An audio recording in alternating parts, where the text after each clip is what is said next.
Welcome to yet another episode of Mr. Vamos Dissects. It's been chilly in Kampala. It's been chilly around Uganda, if I'm not mistaken. But you gotta look into the weather for two, they call it. But well, brace yourselves to whichever kind of atmosphere you want it to be. Today we're going to be talking about Uganda Cranes taking on Senegal at the Nambole Stadium in Uganda, the quarterfinals, and history beckons for these Uganda Cranes as they look to win maybe their first CHAN tournament. As the tournament has evolved, we've had 7 editions, with this being the 8th one. And then we've had 2 winners of the tournament in Morocco and DRC Congo.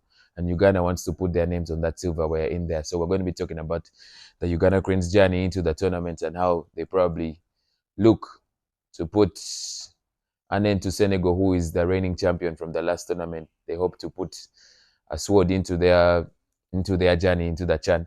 And then we'll be talking about maybe some of the games in the English Premier League, Spanish Laliga, German Bundesliga, Turkey. We'll probably give you one again in America there. So for those of you who are new on the channel, don't forget to like, don't forget to share, don't forget to subscribe, don't forget to hit us up and tell us what you think we need to maybe increase in the channel. If you want to get an invite, and tell us what you think. Or maybe if you believe you have some content that you don't really have a platform to show it, maybe you can hit me up and we do that.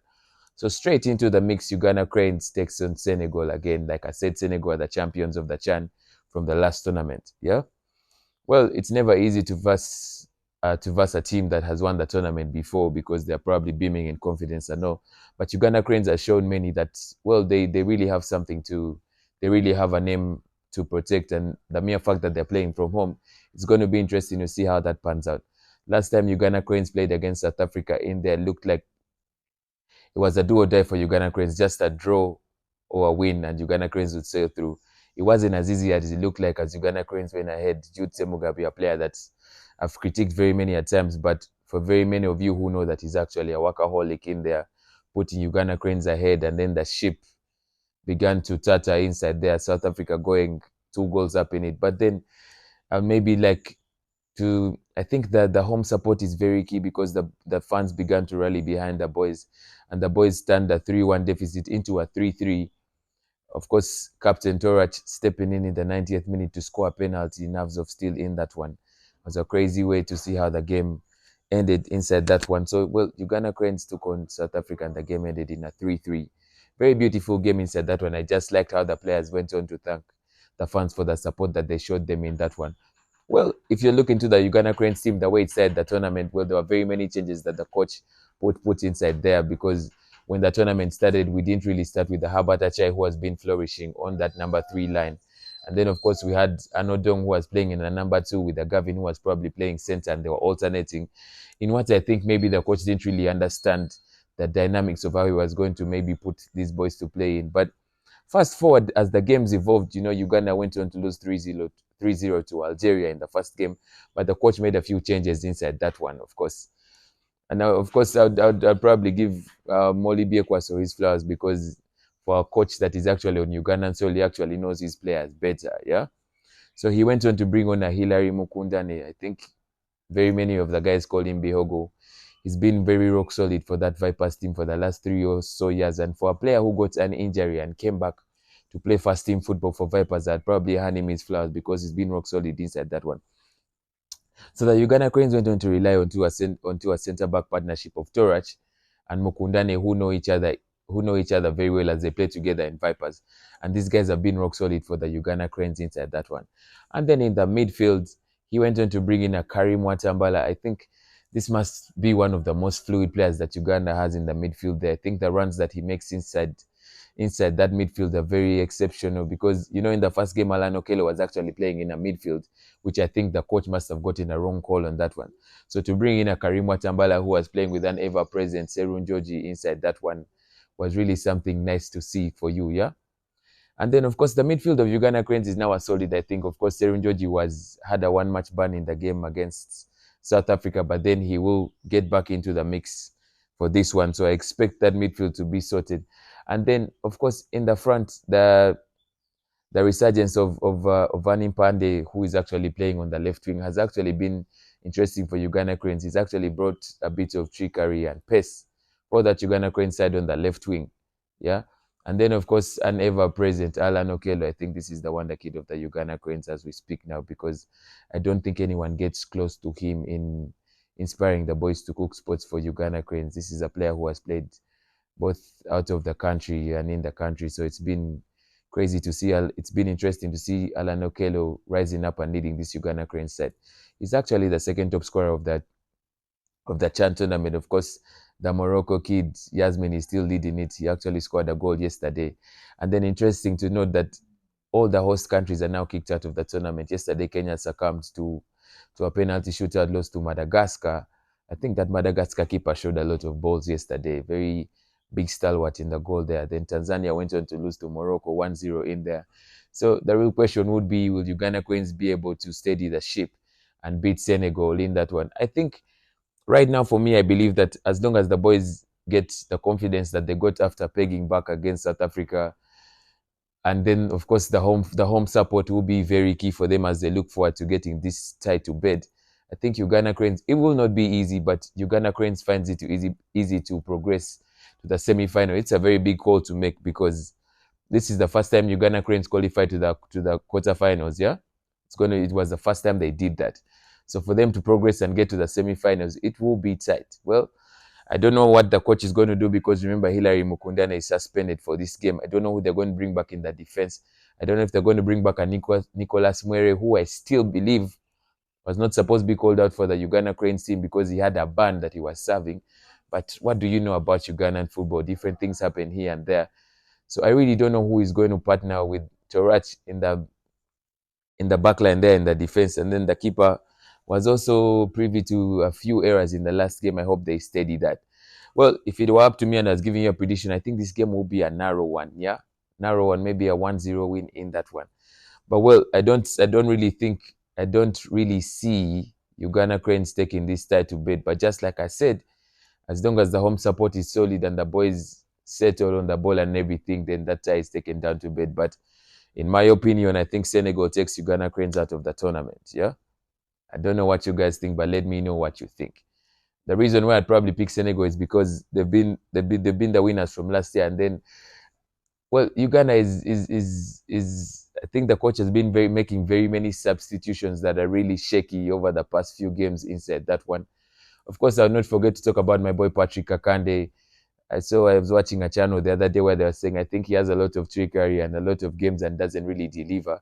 But well, I think at some point in time I'd probably make a gamble and bring on a Patrick Kakande maybe to bring that trickery inside, because now the goal that Jude Semigabi scored in the game against South Africa was a work of poetry. Yeah, it's really interesting to see people playing on Ugandan soil and connecting very well to score a goal like the one that Jude Semigabi scored in that one. And then of course I'll be looking to see hungry number nines like Ahimbi Sibwe playing. You remember Yunus Sontamu has been on the bench for most part of the tournament, and yet he made his name from this tournament. So I think this game goes down to maybe the experience of some of these players in the tournament. I'd make a gamble and probably start a Yunus Sontamu because I know he's actually more hungry. There's not a lot of work ethic inside that one, but he's a hungry player.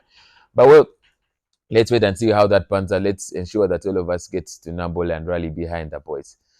When you get into the European football and dynamics, well, I'll start with some of the teams that I believe are going to take wins for you. Arsenal takes on Leeds. And now Leeds has not beaten Arsenal from since I remember. Arsenal fresh from signing Eberechi Eze, who I believe will be a very good signing for them. And I think Martinelli should actually pack his bags to Saudi. I saw there's a team that lined up 80 million for him. I think that's a very good amount for Martinelli to take on and do the transfer. But aside from that, Victor Gyökeres looked shaky in the last game, but I still believe Victor Gyökeres is a beast in that one. So I expect Arsenal to beat Wolves for you in that one. Early kickoff, Man City takes on Spurs. Man City has a voodoo against Spurs, yeah? Spurs has been beating Man City for the past 2 or 3 seasons, and most of the time Man City is at Etihad, then they lose to Spurs. But well, this is the new look Spurs and this is the new look Man City, yeah? I expect this game will be interesting. And you know, the interesting bit is that those early kickoffs usually have very many surprises and all. But basing on the performance that Man City puts out on opening, I think this Man City team will be a very scary team to watch. Yeah. So I'll probably give you guys a Man City win inside that one. Take nothing away from Spurs and Richarlison coming on to score, of course, the goal of the tournament thus far. And then of course Mohamed Kudus playing a lot of spots on that right side. I still think Spurs takes the edge in this one, yeah. So I'd give you guys a Man City win and then an Arsenal win in it there. And then of course there's obvious wins that I'll definitely give you guys. Levante takes on Barcelona. That's an automatic win for Barcelona. I'll not even think very far because the firepower that Barcelona has inside that one is really crazy. You can't have a Lamine Yamal taking you on one side, then you have a Rafinha on the other side, and then there's a Rashford that will probably come off the bench to bring in a few moves here and there, and the Robert Lewandowski, and of course that's started Barcelona side. And then Atletico Madrid takes on an Elche. Elche, the last time Elche played Atletico Madrid, was another 1-0 win for Elche. But I think Atletico Madrid, after losing to Atletico Bilbao, I think they will have done their homework and known what to do. Expect Atletico Madrid to take on this one. Well, Italian Serie A returns today. Napoli taking on a Sassuolo. Of course, Napoli is now looking for a striker because Romelu Lukaku actually got injured the other day, and they've made contact with Rasmus Højlund, who actually failed to deliver in the English Premier League. I think maybe the price tag and the pressure in the league must have gotten to him. But I think I'd make the move to Italy and get back cooking sports because I think Italy is not as physical as the Premier League is. But Sassuolo take on Napoli, and now Sassuolo, of course, their captain Berardi signed a new contract with them. I think this is one of those good Italian players that has decided to play for the same club for all those many years and maybe deliver and give back to the fans for everything they've been doing. But I think Antonio Conte has cooked a star-studded side in this Napoli side. So I think Napoli win or a draw for you in that one. AC Milan takes on Cremonese. Very many signings that AC Milan has made, notably they bought a Victor Boniface. I think the ship is crumbling at Bayer Leverkusen because everyone is leaving. Eric Ten Hag side in that one. But I think Napoli takes the owners for you in a win there. Like I said, we'll get you guys to an American league, to the MLS. Inter Miami takes on a DC United.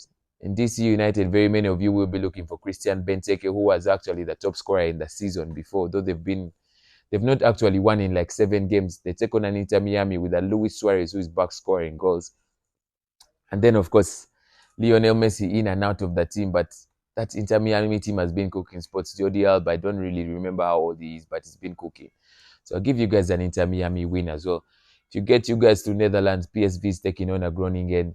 PSV has won their last 13 games. Yeah, interesting start in Europe. These are leagues that we rarely look in and see how maybe teams are cooking that one. But I think PSG takes that one away for me.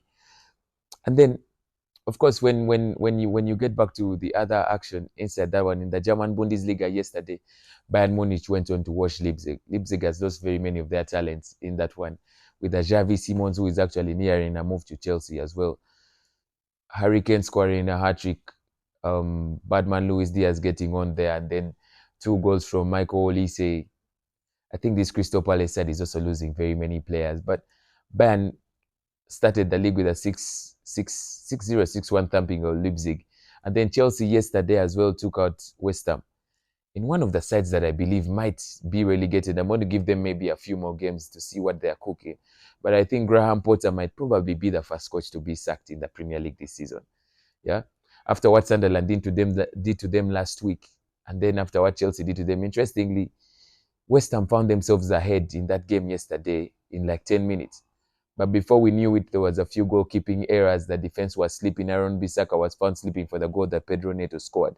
And Chelsea went on to be 5-1 comfortable winners at West Ham. So, man, I think Graham Potter gets out of West Ham, goes to Bayer Leverkusen, where Eric Ten Hag, well, I don't want to judge Ten Hag before he plays a few games, but man, there's very many of his players that have been leaving the team. But Graham Potter will be a notable sack for you, yeah? In some of the other games in the Premier League, we have a Sunderland that's taking on a Burnley. These are 2 new sides that have gotten back to the league. If I was to go by the opening day and how these teams played, I think Sunderland actually bossed that game against West Ham, and now they have a Granit Xhaka. I think Granit Xhaka getting that armband for Sunderland was, I think, the best thing that happened to Sunderland because they've got a leader.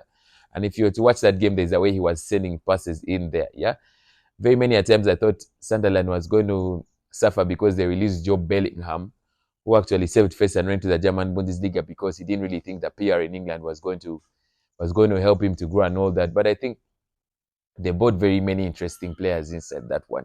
So Sunderland, Burnley, I'd give you guys a Sunderland win or draw for you. Man United takes on Fulham. Well, this is a tie that has not had a draw in the last 5 encounters, yeah? And then this Fulham side will always give you problems whenever. The last time they played against, I think, Newcastle or something, they went on to score a 90 plus 6 equalizer. Rodrigo Muniz, of course, who has been linked to very many clubs in Europe, scoring that one. And then if you're to base on the performance that Man United did against Arsenal the last time out, well, it showed you that maybe these are flashes of a Man United side that might be cooking spots in that one, yeah? But when they take on Fulham, I think it's going to be a pretty interesting tie because very many people are looking to see if Benjamin Sesko gets the nod in that number 9 position. And now, interestingly, the transfer window at Man United shows that they're actually linked to a goalkeeper, and the principles at the club show that the coach is actually tired of a few players and is actually making the bold moves to maybe making a few signings. This and that one. They've been linked to the Royal Antwerp goalkeeper in Lamas, who I think was phenomenal in Europe. I think no, I think he was phenomenal in Belgium last season. So I think Man United taking on Fulham, I think I'll give you guys both teams to score. This Man United defense is too leaky, but I'll give you guys a correct score in that one. I think Man United takes the owners in a 2-1 there. Take nothing away from me supporting the club and all that, but after what I saw with the Nimbuemo and the Matias Cunha inside that one, and then, well, I'll say this on set and I'll be very vocal about it. I think everyone should put their stocks on Patrick Dogu. I think he's worked hard. He's had a lot of the critics from the media in the English Premier League, and I think this will be his season, yeah? And then, of course, when you get to Spain, Real Madrid takes on Real Oviedo. That's an automatic win for Real Madrid. Will not even think it a lot, yeah? Well, I don't know what you guys think, but these are some of the games that I will give you guys in the league. Let me know what you think about my predictions. Let me know what you think will pan out different there. And then, of course, in Italy, Fiorentina gets back into action there. I think it will be tricky. Moise Kean, David De Gea and co are not... Well, they flattered to deceive very many at times, but I'll probably give you guys a draw or a win for Fiorentina in that one, yeah? And then who else is playing in the English Premier League? Spoken about Spurs, Liverpool. Well, I think Liverpool lost a Frimpong inside that one. Liverpool takes on Newcastle on a Monday. This will be a very interesting tie. The reason why it will be interesting is because, remember, Alexander Isak is still rioting at Newcastle, and Newcastle doesn't have a focal man in front. Liverpool, on the other hand, went on to sign a beautiful player in Hugo Ekitike. I think, basing on his debut on the first day, I think he will... Well, I don't want to call it so early, but I think he will probably cook a lot of spots in the English Premier League. He's big. He knows how to play with the ball on his feet. And I think he knows how to link up. I saw the link up between Gakpo and Ekitike was really phenomenal to watch on the opening day. And then Frimpong has actually gotten an injury. So we'll expect to see maybe a Joe Gomez coming back on the right wing, or maybe a Tsimikas coming on in the right defense. You never know. I'm not really sure what will happen. But Liverpool, Newcastle will be a very interesting side. But I think both of these two sides will score. I don't think Newcastle takes this win away because a team without a number 9 is not a team that's going to cook sport. The only thing I can tell you guys about this season is I think very many teams have a very big statement to make. Like I said, Arsenal with the signing of Eberiche Eze, I think they've now signed in all departments on that football pitch, yeah? So I just don't know what you guys think about how many goals these number 9s will score, yeah? So Joao Pedro, for you, opening his account for Chelsea yesterday. Victor Gyökeres is yet to open his account for Arsenal. Benjamin Sesko yet to open his account for Man United. Of course, Erling Haaland opened his account already. I think we shouldn't sleep on Erling Haaland again. I say this again because I think he's mastered the art of the English Premier League after Harry Kane was scoring double figures every season. So I don't know what you guys think. Who do you guys think will top score in between Benjamin Sesko, Victor Gyökeres, and now Joao Pedro in the mix? I'll not put Haaland inside there because I think he takes another head of those ones. So the only thing I can tell you guys right now is just get ready to go and rally the boys at Nambole to see how the boys make history, because history beckons inside that one. And then, man, it's too cold in Kampala recently. Yeah, make sure to be warm in it. Don't forget to maybe carry a jacket or something. Stay warm. We still have a lot of football to watch. It's just the start of the footballing season. Until August next year, we've waited for so long, and it's all coming down. Don't forget to pass through Chanja, come to Cardiff Medical Center, get all your medical services sorted. I think this is the best doctor that we have in Chanja at the moment. Of course, Calabash Bar and Lodging in Chanja as well. Don't forget to come with the friends, take a bite, take a drink. And yeah, life is good. Don't forget to Don't forget to not sleep on life. Don't black on life. Enjoy the life when you still can. It's been nice. It's been real. Don't forget to like. Don't forget to share. Don't forget to subscribe. Vamos, we go again.